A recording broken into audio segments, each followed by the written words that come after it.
Atos dos Apóstolos. Capítulo 24. Corinto. Durante o primeiro século da era cristã, Corinto foi uma das principais cidades, não somente da Grécia, mas do mundo. Gregos, judeus e romanos, juntamente com viajantes de todas as terras, apinhavam-se nas suas ruas, intensamente entregues às atividades e aos prazeres. Grande centro comercial, situado com fácil acesso a todas as partes do Império Romano, era um importante lugar para o estabelecimento de monumentos para Deus e sua verdade. Entre os judeus que haviam fixado residência em Corinto, achavam-se Áquila e Priscila, que se distinguiram posteriormente como zelosos obreiros de Cristo. Vindo a conhecer o caráter dessas pessoas, Paulo ficou com eles. Logo no princípio de seu trabalho nesse ponto de sua viagem, Paulo viu de todos os lados sérios obstáculos ao progresso de sua obra. A cidade estava quase inteiramente entregue à idolatria. Vênus era a divindade favorita, e com a adoração de Vênus estavam relacionados muitos ritos e cerimônias degradantes. Os coríntios tinham se tornado notáveis, mesmo entre os pagãos, por sua grosseira imoralidade. Parecia que sua preocupação ou cuidado não ia além dos prazeres e passatempos do momento. Em sua pregação do Evangelho em Corinto, o apóstolo seguiu um sistema diferente do que assinalara seu trabalho em Atenas. Neste lugar, procurara ele adaptar seu estilo ao caráter de seu auditório. A lógica opusera lógica, responder à ciência com ciência, à filosofia com filosofia. Considerando o tempo assim gasto e concluindo que seu ensino em Atenas fora pouco produtivo, decidiu seguir outro plano de trabalho em Corinto. Nos seus esforços para atrair a atenção dos descuidados e indiferentes, decidiu evitar discussões e argumentos elaborados, e nada se propor saber entre os coríntios, senão a Jesus Cristo, e este crucificado. Estava disposto a pregar-lhes não com palavras persuasivas de sabedoria humana, mas em demonstração de espírito e de poder. 1 Coríntios capítulo 2, versos 2 e 4. Jesus, a quem Paulo estava prestes a apresentar perante os gregos em Corinto, como o Cristo, era um judeu de origem humilde, criado em uma cidade proverbial por sua perversidade. Havia sido rejeitado por sua própria nação, sendo afinal crucificado como malfeitor. Os gregos criam na necessidade do reerguimento da raça humana, mas consideravam o estudo da filosofia e da ciência como o único meio de atingir a verdadeira elevação e honra. Poderia Paulo levá-los a crer que a fé no poder desse obscuro judeu elevaria e enobreceria cada faculdade do ser? Para o entendimento de multidões que vivem no presente, a cruz do Calvário está cercada de sagradas recordações. Santas associações estão relacionadas com as cenas da crucifixão. Mas nos dias de Paulo, a cruz era olhada com sentimentos de repulsa e horror. Exaltar como o Salvador da humanidade aquele que havia encontrado a morte sobre a cruz poderia, naturalmente, despertar o ridículo e a oposição. Paulo bem sabia como sua mensagem seria considerada, tanto pelos judeus como pelos gregos de Corinto. Nós pregamos a Cristo crucificado, admitiu ele, que é escândalo para os judeus e loucura para os gregos. 1 Coríntios capítulo 1, verso 23. Entre seus ouvintes judeus, haviam muitos que ficariam irados com a mensagem que ele estava para proclamar. Na avaliação dos gregos, suas palavras seriam absurda loucura. Ele seria considerado como um débil mental ao tentar mostrar como a cruz poderia ter alguma relação com o reerguimento da raça ou a salvação da humanidade. Mas para Paulo, a cruz era o único objeto de supremo interesse. Desde que fora detido em sua carreira de perseguição contra os seguidores do crucificado Nazareno, jamais cessara de se gloriar na cruz. Nesse tempo fora-lhe dada uma revelação do infinito amor de Deus, como revelado na morte de Cristo, e maravilhosa transformação tinha se operado em sua vida, pondo em harmonia com o céu todos os seus planos e propósitos. Desde esse momento, tornara-se um novo homem em Cristo. Ele sabia por experiência pessoal que quando um pecador uma vez contempla o amor do Pai, como se vê no sacrifício de seu Filho, e se rende à divina influência, tem lugar uma mudança de coração e, desde então, Cristo é tudo em todos. Por ocasião de sua conversão, Paulo foi inspirado com um incontido desejo de ajudar seus semelhantes a contemplar a Jesus de Nazaré como Filho do Deus vivo, poderoso para transformar e para salvar. Desde então, sua vida fora inteiramente dedicada ao esforço para retratar o amor e o poder do crucificado. Seu grande coração de simpatia abrangeu todas as classes. Eu sou devedor, declarou, tanto a gregos como a bárbaros, tanto a sábios como a ignorantes. Romanos capítulo 1, verso 14. O amor para com o Senhor da glória, a quem tão implacavelmente perseguira na pessoa de seus santos, era o princípio que atuava em sua conduta, o motivo que o impelia. Se acontecia afrouxar o seu amor no caminho do dever, um olhar à cruz e ao amor admirável ali revelado era suficiente para fazê-lo cingir os lombos de seu entendimento e impeli-lo na senda da renúncia de si mesmo. Eis o apóstolo pregando na sinagoga de Corinto, argumentando com os escritos de Moisés e dos profetas, e levando seus ouvintes até ao advento do prometido Messias. Consideremos como ele tornou clara a obra do Redentor como o grande sumo sacerdote da humanidade. Aquele que, mediante o sacrifício da sua própria vida, fez expiação pelo pecado de uma vez por todas e assumiu seu ministério no santuário celestial. Os ouvintes de Paulo foram levados a compreender que o Messias, por cujo advento haviam eles estado a suspirar, tinha já vindo, que sua morte fora o antítipo de todas as ofertas sacrificais e que seu ministério no santuário do céu era o grande objeto que projetava sua sombra para o passado e tornava claro o ministério do sacerdócio judaico. Paulo testificou aos judeus que Jesus era o Cristo. Baseando-se nas escrituras do Antigo Testamento, mostrou que, de acordo com as profecias e com a universal expectativa dos judeus, o Messias seria da linhagem de Abraão e de Davi. Então traçou a descendência de Jesus, do patriarca Abraão, ao salmista real. Leu o testemunho dos profetas referente ao caráter e obra do prometido Messias, e a maneira como seria recebido e tratado na terra. Mostrou então que todas essas predições tinham sido cumpridas na vida, ministério e morte de Jesus de Nazaré. Paulo mostrou que Cristo tinha vindo para oferecer salvação, antes de tudo, à nação que aguardava a vinda do Messias, como a consumação e glória de sua existência nacional. Mas essa nação havia rejeitado aquele que lhe teria dado vida, e tinha escolhido outro líder, cujo reino terminaria em morte. Ele procurou impressionar seus ouvintes com o fato de que somente o arrependimento poderia salvar a nação judaica da ruína impendente. Revelou-lhes a ignorância do significado dessas passagens, de que principalmente se orgulhavam e se gloriavam de entender profundamente. Recriminou-lhes o mundanismo, o amor a posições, títulos e ostentação e seu anormal egoísmo. No poder do Espírito, Paulo relatou a história de sua própria miraculosa conversão e de sua confiança nas Escrituras do Antigo Testamento, que tão completamente se haviam cumprido em Jesus de Nazaré. Suas palavras foram faladas com solene fervor, e seus ouvintes não podiam deixar de compreender que ele amava com todo o coração o Salvador crucificado e ressurgido. Viam que sua mente estava centralizada em Cristo, que toda a sua vida estava unida a seu Senhor. Tão impressivas foram suas palavras que somente os que estavam cheios do mais amargo ódio contra a religião cristã não se deixaram mover por elas.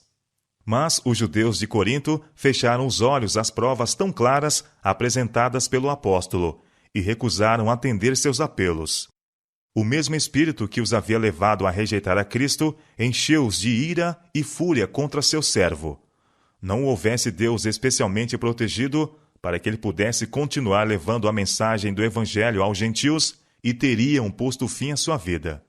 Mas, resistindo e blasfemando eles, sacudiu os vestidos e disse-lhes: O vosso sangue seja sobre a vossa cabeça. Eu estou limpo, e desde agora parto para os gentios. E saindo dali, entrou em casa de um homem chamado Tito Justo, que servia a Deus e cuja casa estava junto da sinagoga. Atos capítulo 18, verso 7. Silas e Timóteo desceram da Macedônia para ajudar Paulo e juntos trabalharam pelos gentios. Aos pagãos, bem como aos judeus, Paulo e seus companheiros pregaram a Cristo como o Salvador da raça caída. Evitando o arrazoado, complicado e sutil, os mensageiros da cruz demoraram-se nos atributos do Criador do mundo, o supremo governador do universo. Coração inflamado com o amor de Deus e de seu Filho, eles apelavam aos pagãos para contemplarem o infinito sacrifício feito em favor do homem. Sabiam que, se os que tinham por tanto tempo estado a tatear nas trevas do paganismo pudessem apenas ver a luz a jorrar da cruz do Calvário, seriam atraídos para o Redentor. E eu, quando for levantado da terra, declarou o Salvador, todos atrairei a mim. João capítulo 12, verso 32. Os obreiros do Evangelho em Corinto reconheceram os terríveis perigos que ameaçavam aqueles por quem estavam trabalhando. E foi com um senso de responsabilidade que sobre eles repousava que apresentaram a verdade como é em Jesus. Límpida, clara e decidida foi sua mensagem. Um cheiro de vida para a vida ou de morte para a morte. E não apenas em suas palavras, mas em sua vida diária, era o Evangelho revelado. Anjos cooperavam com eles, e a graça e poder de Deus eram vistos na conversão de muitos. E Crispo, principal da sinagoga, creu no Senhor com toda a sua casa. E muitos dos coríntios, ouvindo-o, creram e foram batizados. Atos capítulo 18, verso 8. O ódio com que os judeus haviam sempre olhado os apóstolos foi então intensificado. A conversão e o batismo de Crispo tiveram o efeito de exasperar em vez de convencer esses obstinados oponentes. Não podiam apresentar argumentos que refutassem a pregação de Paulo, e à falta de tais provas recorreram ao engano e maldosos ataques. Blasfemaram do Evangelho e do nome de Jesus. Em seu cego ódio, palavra nenhuma era bastante feia, nenhum ardil demasiado vil para não ser por eles usados. Não podiam negar que Cristo havia operado milagres, mas declaravam que ele os realizara pelo poder de Satanás, e ousadamente afirmavam que as maravilhosas obras feitas por Paulo eram por intermédio do mesmo instrumento. Embora Paulo tivesse tido certa medida de êxito em Corinto, a impiedade que viu e ouviu naquela corrupta cidade quase o desanimou. A depravação que testemunhou entre os gentios e o desdém e insultos recebidos dos judeus produziram-lhe grande angústia de espírito. Duvidou da sabedoria de procurar estabelecer uma igreja com o material que ali se encontrava. Como estivesse planejando deixar a cidade para ir a um campo mais promissor e buscasse fervorosamente compreender o seu dever, o Senhor lhe apareceu em visão e disse: Não temas, mas fala, e não te cales, porque eu sou contigo, e ninguém lançará a mão de ti para te fazer mal, pois tenho muito povo nesta cidade. Atos capítulo 18, versos 9 e 10. Paulo compreendeu ser essa uma ordem para permanecer em Corinto e uma garantia de que o Senhor faria germinar a semente lançada. Fortalecido e animado, continuou a trabalhar ali com zelo e perseverança. Os esforços do apóstolo não estavam restringidos à pregação pública. Muitos haviam que não poderiam ser alcançados dessa maneira. Ele gastou muito tempo no trabalho de casa em casa, prevalecendo-se assim das relações familiares do círculo doméstico.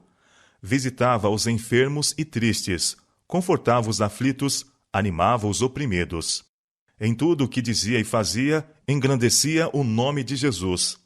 Trabalhava assim em fraqueza e em temor e em grande tremor. 1 Coríntios capítulo 2, verso 3. Ele tremia ao pensamento de que seus ensinos pudessem revelar mais o humano que o divino. Falamos de sabedoria entre os perfeitos, declarou Paulo depois.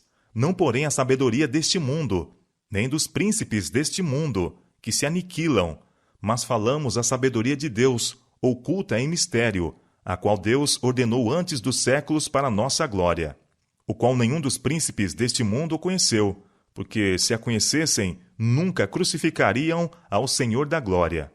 Mas, como está escrito, as coisas que o olho não viu e o ouvido não ouviu e não subiram ao coração do homem são as que Deus preparou para os que o amam. 1 Coríntios capítulo 2, verso 9. Mas Deus nolas revelou pelo seu Espírito, porque o Espírito penetra todas as coisas, ainda as profundezas de Deus. Porque qual dos homens sabia as coisas do homem, senão o Espírito do homem que nele está? Assim também ninguém sabe as coisas de Deus, senão o Espírito de Deus. Mas nós não recebemos o Espírito do mundo, mas o Espírito que provém de Deus, para que pudéssemos conhecer o que nos é dado gratuitamente por Deus, as quais também falamos, não com palavras de sabedoria humana, mas com as que o Espírito Santo ensina, comparando as coisas espirituais com as espirituais. 1 Coríntios capítulo 2, versos 6 a 13. Paulo reconheceu que sua suficiência não estava em si próprio, mas na presença do Espírito Santo, cuja benigna influência enchia-lhe o coração, trazendo cada pensamento em sujeição a Cristo. Ele falava de si como trazendo sempre por toda parte a mortificação do Senhor Jesus, no corpo, para que a vida de Jesus se manifeste também em nossos corpos. 2 Coríntios capítulo 4, verso 10. Nos ensinos do apóstolo, Cristo era a figura central. E vivo, declarou ele, não mais eu, mas Cristo vive em mim. Gálatas capítulo 2, verso 20. O eu fora apagado, Cristo foi revelado e exaltado. Paulo era um orador eloquente. Antes de sua conversão, havia ele muitas vezes procurado impressionar seus ouvintes com rasgos de oratória. Mas agora pusera tudo isto de lado. Em vez de se demorar em descrições poéticas e fantasiosas representações que poderiam lisonjear os sentidos e alimentar a imaginação, mas que não encontrariam eco na experiência diária, buscava ele, pelo uso de linguagem simples, convencer os corações com as verdades de importância vital. Representações fantasiosas da verdade podem provocar um êxtase dos sentidos, mas não raro, verdades apresentadas desta maneira não suprem o alimento necessário ao fortalecimento e o robustecimento do crente para as batalhas da vida. As necessidades imediatas, as provas presentes das pessoas em conflito, devem ser enfrentadas com instrução prática e sadia, com base nos princípios fundamentais do cristianismo. Os esforços de Paulo em Corinto não ficaram sem fruto.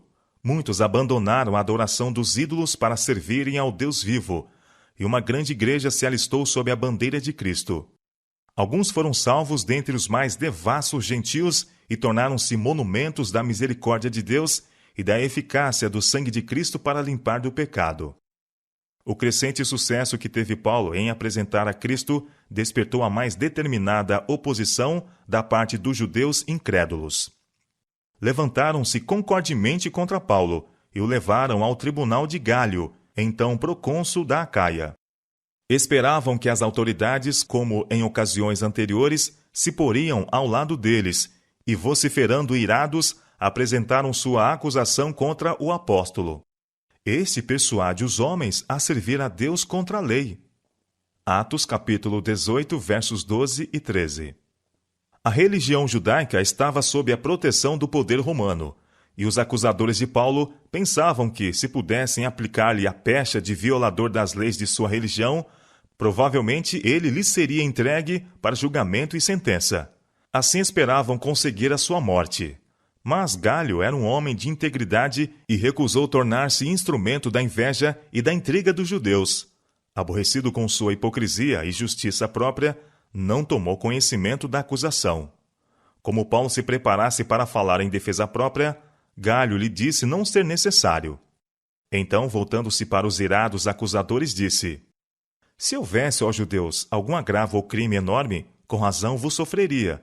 Mas, se a questão é de palavras e de nomes e da lei que há entre vós, vede-o vós mesmos, porque eu não quero ser juiz dessas coisas. E expulsou-os do tribunal. Atos capítulo 18, versos 14 a 16. Tanto judeus como gregos haviam ansiosamente esperado pela decisão de Gálio, e sua imediata rejeição do caso, como sendo destituído de qualquer interesse público, foi o sinal de retirada dos judeus mal-sucedidos e irados. A decidida atitude do procônsul abriu os olhos à vociferante multidão que estivera a incitar os judeus. Pela primeira vez, durante os trabalhos de Paulo na Europa, a multidão tomou seu partido. diante das próprias vistas do procônsul e sem interferência de sua parte, acometeram violentamente contra o mais preeminente dos acusadores do apóstolo. Então todos agarraram Sóstenes, principal da sinagoga, e o feriram diante do tribunal. E a Galho nada dessas coisas o incomodava. Atos capítulo 18, verso 17. Assim, obtiveram o cristianismo assinalada a vitória. Paulo, depois disso, permaneceu ainda ali muitos dias. Tivesse o apóstolo sido a esse tempo obrigado a deixar Corinto, e os conversos à fé de Jesus teriam sido colocados em perigosa posição. Os judeus ter-se-iam empenhado em aproveitar a vantagem obtida, até mesmo a exterminação do cristianismo naquela região.